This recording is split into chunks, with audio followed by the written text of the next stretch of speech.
तरीके से देखा जाए, बिहार के 5 बार के विधायक नवीन पहले राष्ट्रीय कार्यकारी अध्यक्ष चुना गया और अब राष्ट्रीय अध्यक्ष बनने की संभावना पूरी है क्योंकि समर्थन मिलता दिखाई दे रहा है। क्या कुछ कहेंगे? देखिए प्रगति, जिस समय नितिन नवीन को कार्यकारी अध्यक्ष के तौर पर भारतीय जनता पार्टी में पदासीन किया गया था, उस समय ही यह स्पष्ट हो गया था कि प्रधानमंत्री नरेंद्र मोदी और गृह मंत्री अमित शाह के द्वारा जिनकी पदस्थापना की जा रही है, आने वाले समय में वह फुल टाइम अध्यक्ष के तौर पर भारतीय जनता पार्टी की कुर्सी पर बैठेंगे।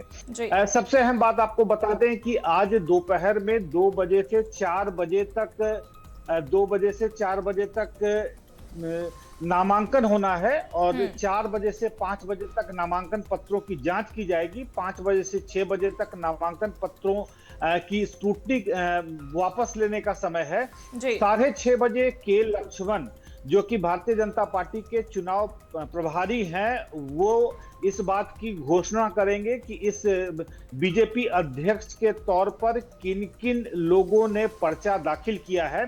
और इस बात की बहुत ज्यादा संभावना है कि नितिन नवीन का निर्वाचन निर्विरोध रूप से हो जाएगा और उनके निर्वाचन के साथ ही वो भारतीय जनता पार्टी के सबसे युवा राष्ट्रीय अध्यक्ष के तौर पर पदासीन हो जाएंगे। एक तरीके से देखें कुंदन जी, तो राष्ट्रीय कार्यकारी अध्यक्ष जब चुना गया तब भी ये पूरी कह सकते हैं निर्विरोध चुनाव को हम लोगों ने देखा। उसके बाद अब राष्ट्रीय अध्यक्ष का भी चुनाव निर्विरोध ही होना है क्योंकि संभावना है, क्योंकि प्रधानमंत्री मोदी और गृह मंत्री अमित शाह का समर्थन है। बिहार की जनता कैसे देख रही है इसे, क्योंकि आप भी बिहार से है, क्या कुछ कहेंगे इस पे?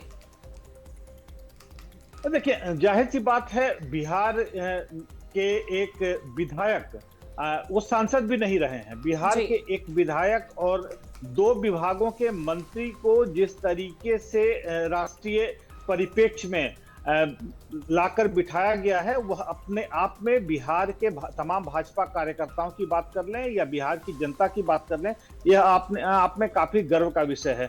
और खास करके तमाम बिहार वासियों के लिए यह गर्व का विषय इसलिए भी है क्योंकि केंद्र में बीजेपी की सरकार है और राज्य में बीजेपी के साथ साथ एनडीए की सरकार है, जिसमें जदयू और बाकी अन्य दल शामिल हैं। तो कहा यह जा रहा है कि कहीं ना कहीं बिहार के लिए यह एक अच्छी खबर है और नितिन नवीन के पदस्थापन होने से एक सबसे अच्छी बात यह हो रही है कि वह इस पार्टी के सबसे युवा अध्यक्ष होने जा रहे हैं। और साथ ही आप देखेंगे जेपी नड्डा का जो कार्यकाल रहा है 20 जनवरी 2020 से, तो लगभग 5 वर्षों के कार्यकाल के बाद भाजपा को एक नया अध्यक्ष मिलने जा रहा है जो युवा है। और साथ ही भाजपा अब यहां से एक बहुत ही आप कह सकते हैं यूथ ट्रांसफॉर्मेशन के डायरेक्शन में ट्रांजिशन हो रहा है भाजपा का। बहुत बहुत शुक्रिया तमाम जानकारी के लिए कुंदन जी आपका।